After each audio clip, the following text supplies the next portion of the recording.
This is just a sample of the audiobook. To get the complete audiobook, access the link posted in the first comment. The parade went on despite the rain. It formed up just before 9 a.m., even as dark, low clouds moved in from the west.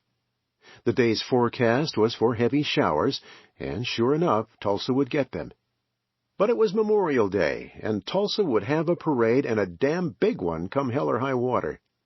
This was a city that bought $33 million worth of war bonds, sent thousands of young men into military service, and prided itself on not just its patriotism, but its Americanism. It even observed an Americanism Day. And when the 1920 U.S. Census concluded that Oklahoma had the nation's highest percentage of native-born citizens, Tulsa celebrated that too. Oklahoma comes nearest to being a pure American state of any in the Union, editorialized the Tulsa World. We are tremendously proud of that classification. During the war, Tulsa had demonstrated its vigilance against foreigners, slackers, and Reds, the more zealous going so far as to mete out beatings and hot tar to the local membership of the industrial workers of the world. Others, deemed insufficiently loyal to the cause, were made to see the light. A few were packed off to insane asylums. Now, 2.5 years after the war's end, the fervor had scarcely waned. Despite the threat of rain, Tulsans lined downtown streets as motorcycle cops roared up Cincinnati Avenue from 5th Street to 7th, then west to Main and north through the heart of downtown. A 70-piece band drawn from the local musicians' union followed.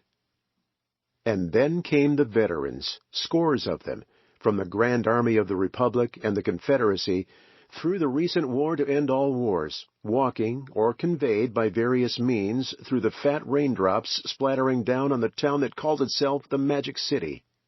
Written accounts are silent on whether Tulsa's black veterans, and there were many of them, were included in the procession, but it does not seem likely. Quite a few white Tulsans thought putting black Americans in uniform had been a mistake in the first place. Soon, they would consider their opinions grimly vindicated. The parade had just reached its end at 2nd Street and Elgin Avenue, when the skies finally opened full throttle and chased everyone to cover, soaking hats and spring dresses and fresh linen suits, wilting the red silk poppies, handmade by the children of France, in every lapel. Every true Tulsan, every true American, wore the crimson flowers that morning as symbols of sacrifice and patriotism, and also of American strength and generosity, for the poppy sales helped feed the starving children of Europe.